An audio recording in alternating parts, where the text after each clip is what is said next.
Au sommaire également, la réforme du permis de conduire est en bonne voie et déjà, aujourd'hui, il est possible d'apprendre à conduire sans passer par la case auto-école.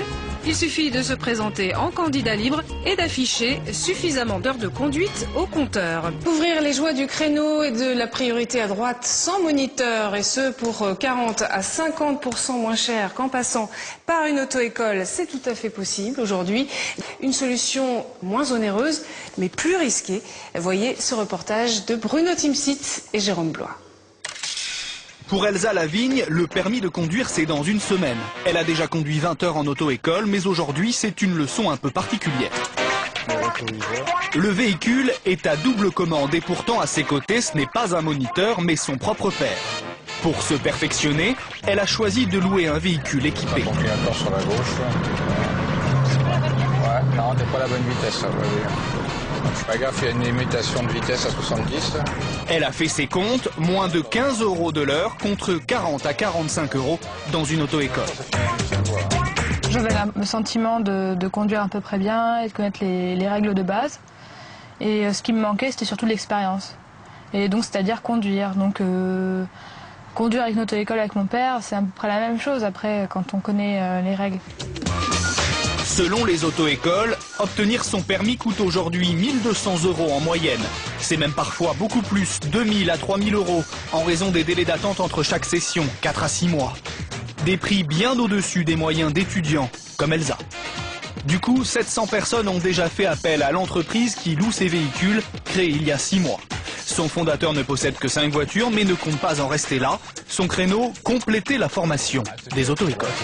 Regardez la voiture. Ah ouais, mais c'est bien ce qui me semblait. Les clients prennent des heures chez moi parce que c'est plus économique qu'en auto-école, mais cela dit, c'est pas du tout la même prestation. En clair, je n'apporte pas de formation.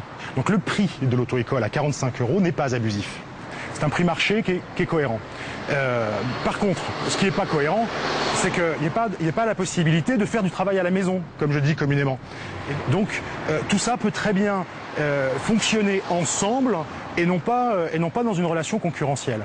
Donc, honnêtement, c'est vraiment complémentaire. Une pratique méconnue mais pourtant totalement légale. Rien n'oblige à passer par une auto-école. Le permis peut même être présenté en candidat libre.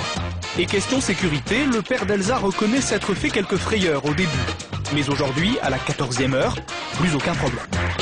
Dans ma tête, je suis prêt à appuyer s'il y a un problème. D'abord, souvent, aux approches de stop, de feu, etc., de signalisation, j'ai le pied quand même devant le frein. Je suis prêt à appuyer. Alors cette solution remplit-elle vraiment toutes les conditions de sécurité pour les occupants du véhicule mais aussi pour les autres? En clair, le tuteur peut-il vraiment remplacer un moniteur? Est-il armé pour intervenir efficacement en cas de danger? Du côté des auto-écoles, on assure ne pas avoir peur de cette nouvelle concurrence. Certes, les heures de conduite sont 2 à 3 fois moins chères, mais pour une efficacité pédagogique, disent-elles, qui reste à démontrer. En l'absence de données chiffrées, rien n'indique que la location de véhicules à double commande permet d'augmenter réellement les chances de succès à l'examen. Et on félicite la jeune fille du reportage, Elsa, qui du coup a réussi son permis de conduire.